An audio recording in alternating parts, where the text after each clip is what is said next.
Hi everyone. In today's video, I'm going to talk about a very popular topic, and one of the most common questions that I keep getting is how do you get rid of bugs on plants, right? It could be different kinds of bugs. It could be mealybugs or aphids, or it could be spider mites, it could be some fungus gnats, etc. So, and how do you do it in a organic way so that you don't use chemical pesticides or insecticides? Now, I have a few ways or formulae which you can use in your garden. Okay, so I'll give you a few options depending on what you have at home. You can use different pesticides. Okay, and these are readily available now. You can find them in most of the stores that sell organic pesticides or fertilizers, or you can pick them up online as well from Amazon or any other online website. The first step when it comes to taking care of your plants which are infected, irrespective of whatever they may be, maybe with aphids or mealybugs, the first thing is to isolate the plant, making sure that the infection doesn't spread to other healthy plants, because then it becomes a bigger problem to handle and it's a lot more complicated. So it's better to isolate the plant that is infected and take care of it. What I do first is I kind of take the plant either to the sink and wash it down very thoroughly. So if you look at this plant here, this is actually a black velvet alocasia, a magnet to any spider mite. So what you need to do is you need to wash down the plant very thoroughly, first of all, so that any kind of mites or anything, any bug that is there, you can even spray it with a pressure spray. Of course, ensure that the leaves don't tear up, etc. But make sure you nicely wash down the leaves and also the back of the leaf. A lot of us forget about the underside of the leaves, and that's where all the bugs hide. So you need to wash them down. So that's step number one. Now, there might be certain plants which are very difficult to access, or you may not have the luxury of being able to wash them like this because they are very sensitive, etc. So then you can ignore this step. But whenever you can, it is better to first nicely wash down the leaves before you apply any other further organic pesticide onto that plant. So once we are through washing the plant thoroughly, we have a few options that we can take care of. So the first one is you can use liquid soap all on its own. Okay, or if you don't have liquid soap, this could be any. I am using one brand. You can use any brand. You can use April, you can use Vim, you can use Dawn, you can use anything that you have, a liquid detergent soap, or anything that you're using to wash your vessels, etc. Or you can use shampoo. Again, any kind of shampoo. There are no restrictions on what. Basically, we are not really worried about the ingredients. It's really the soapiness that you want. And when you use this liquid soap, so what you can do is you can put some 10 drops of liquid soap into a liter of water. Plain regular tap water, not warm, hot, etc. Regular room temperature water. Put 10 drops of soap or shampoo into water, 1 liter of water. Kind of thoroughly mix the solution and spray it on the plant. Okay, the top, the stems, the underside of the leaves, etc. And that's an easy way. And this is something that can be done when the infection is not too much. Okay, so when it's a light infection, you see a few bugs lurking around, you don't need anything else but soapy water. The other thing, if you say, hey, I don't even want to go the soap route, I just want to use anything that I have in the kitchen, you have an option of pureeing one bulb of garlic, a small little onion, and some chili powder. Mix it together, nicely puree it, and add water to that mixture. Sieve it well so that there's only the water, the liquid mixture of pepper or chili powder, the garlic and onion, and spray it on to the bugs. It acts as more as an insect repellent rather than an insecticide. It may not kill the bugs. immediately, but it will repel further infection coming onto the plant. Now, the method, the tried and tested method for me, and something that really works for me, is the neem oil solution method. So, easy to remember formula: 1 teaspoon of neem oil in 1 liter of water, and use about 5 drops of liquid soap. Mix up the solution. The good thing about neem oil is that neem is a very good insecticide, pesticide, as well as a fungicide. So even if you have fungus attacks like fungus gnats, etc., this is a good remedy for that as well. Now, with all of these organic solutions, one thing to remember is you can't just spray it once and forget about it. If you have a very bad infestation, you do need to repeat this at least once in 3 to 4 days till the infection goes away, and then as maintenance every week. Okay, a dilute solution of neem oil soap is really helpful to maintain your plants and maintain a pest-free garden. Okay. Now, the other thing about it is some plants are very sensitive to neem oil, or for that matter even soap. So doing a patch test before, especially with your expensive sensitive plants, just to take one leaf, spray it well, see what's happening to the plant. If the leaf is withering, then stop it. You can try something else. Without doing a patch test, don't spray all over the plant. You may lose the entire plant. And the other thing about all of these methods is that you need to do all of this only late evening.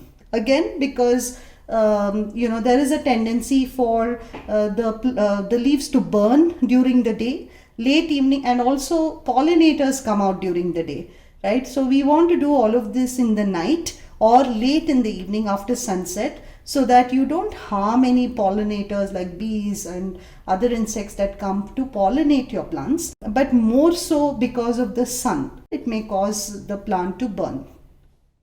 Okay, now that we know when to spray and how to spray, the next step is, what if this neem oil solution doesn't work? The next, ammunition in our arsenal, I can say, is rubbing alcohol. Now here what I have is a 99% one. Typically you get a 70% rubbing alcohol, which is much better in terms of when I'm saying better, it is more in terms of what can be used on plants. So if I say I use 1 cup of rubbing alcohol, I use 4 cups of water, dilute it, mix the solution up and spray. This is especially for your mealybugs, right? The white waxy insects that you get on plants, which are the soft bodied insects with the cottony waxy coating that you get. This is 100% effective against those insects because it kind of removes the whole coating of the insect and it kills them. So this is very potent. So use discretion and do a patch test before you do this. And it's always better to do a dilute solution and then slowly make it stronger, rather than making a very strong solution and spraying it on the plants and then having your plants die. So be very careful while using rubbing alcohol. Even this is not working, you can make a cocktail of all of this. Okay, you can take rubbing alcohol, you can take neem oil, you can take your liquid soap, mix the solution together, and then you can spray it onto the plants. That's the solution that I have here. I have used 4 parts of water to 1 part of rubbing alcohol. I have used about 5 drops of liquid soap and 1 teaspoon of neem oil in this solution, and I have nicely mixed it up.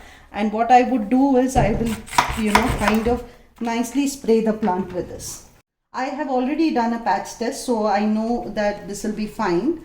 But if you haven't done a patch test, please do a patch test the previous day or the evening, and then only do these experiments the next day. Okay, so this cocktail mixture should work. Some people do come back and say, hey, I tried neem oil, ethyl alcohol, it didn't work for me. And I keep asking them, how many times did you try? right? Because repeating this is extremely important. The first time when you do it, you will be attacking the adult insects, right? The larvae will still develop into adult. You may not have caught on every insect or every bug on your plant. So you need to repeat the cycle at least 3 to 4 times for the bugs to completely disappear. Okay, so repeat this before you give up and before you opt for chemical pesticides. Okay, chemical pesticides should be the last option in for you to try. You need to try other things, the organic things first, and only if they don't work, please try something else. Now, amongst the organic stuff, this is not really organic, but hydrogen peroxide is like the ultimate. Okay, you can try hydrogen peroxide. Now, this one here is, I think, 100% solution. Yeah, it is a 20 volume. You get different strength solutions of hydrogen peroxide as well. So this one again, you can mix it up very similarly. Like you can mix it up 1:1 between water and peroxide, and then you can spray it on the plants and it should work. Okay. Now the other thing that you can do with the rubbing alcohol especially is this is particularly helpful with succulents. In the crown of the plant, you have some mealybugs there. What you can do is you can directly dip into the rubbing alcohol solution using a Q-tip or a cotton swab, and you can mix it up and then slowly kind of dab the center or the crown so that the insects or bugs can die. Okay, so this is another way of using rubbing alcohol.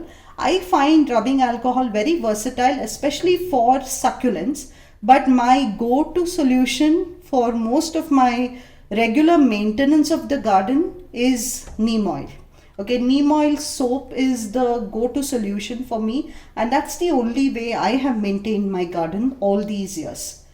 Now, none of these work for you, and all of your plants are infested, or there's a huge infestation and you just can't get rid of them. Then you can opt for a chemical, pesticide. So this is Omite here. If you can see, mine is not even open for the last couple of years. So because I've never come to this, but I have it handy. There are a lot of chemical insecticides or pesticides, fungicides available in the market. So I have not even used the brand, so I don't know how good or bad it is. But yeah, there are a whole bunch of them that are available, and you can use one of those, and they come with their own set of instructions. So please follow instructions. Okay. Normally with all of these as well, they will come with instructions. I safely go with 1 teaspoon for a liter. If it doesn't work, make it a little stronger and see if it works, but don't go above the strength that they mention on the labeling. Okay, so, and most of these will have labeling, and I'm not kind of recommending particular brands. All of them work. I would say go with the cheapest, easily available neem oil. It doesn't have to be a brand or a B brand. Whatever works is something that you can use. So I have 2 different brands, or I think it's the same brand. Yeah, 2 different. This one seems to be a broad spectrum pesticide and fungicide. This might be more of just the oil. You could use either one of them. So, and it says this one gets rid of a whole bunch of things here. Right, so it's telling you that it's getting rid of aphids, white flies, spider mites, black spots, powdery mildew, which is all fungus, right? Spotted beetle, fruit borers, shoot borers, leaf miners, etc. So there's this is a broad spectrum pesticide and fungicide. You can use any of these.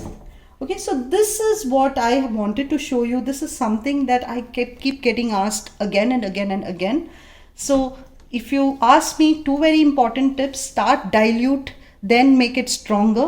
Any kind of solution, use a mix and a potpourri of, don't mix up your hydrogen peroxide and alcohol, not a good idea. But you can always mix your rubbing alcohol with your neem oil solution to make a very strong potent cocktail. always try these organic pesticides late in the evening, not during the day, and then repeat. So don't do it once and give up. Repeat this. I would say 3 to 4 days is a good time. Good if you're using dilute solution. You will have a very safe and a pest-free garden. Okay, and I hope you can do that, and I hope this video was helpful, and it also tried to solve some of the doubts that you had about these how do you use this, what combination can be used, etc. And yeah, you can use soap and shampoo as well. Shampoo is another thing that you will find all over. So you can use anything that you have at home. You don't really have to go outside and buy anything. Okay, so thanks so much for watching, and I hope you can get a pest-free garden as well. Thank you. Bye.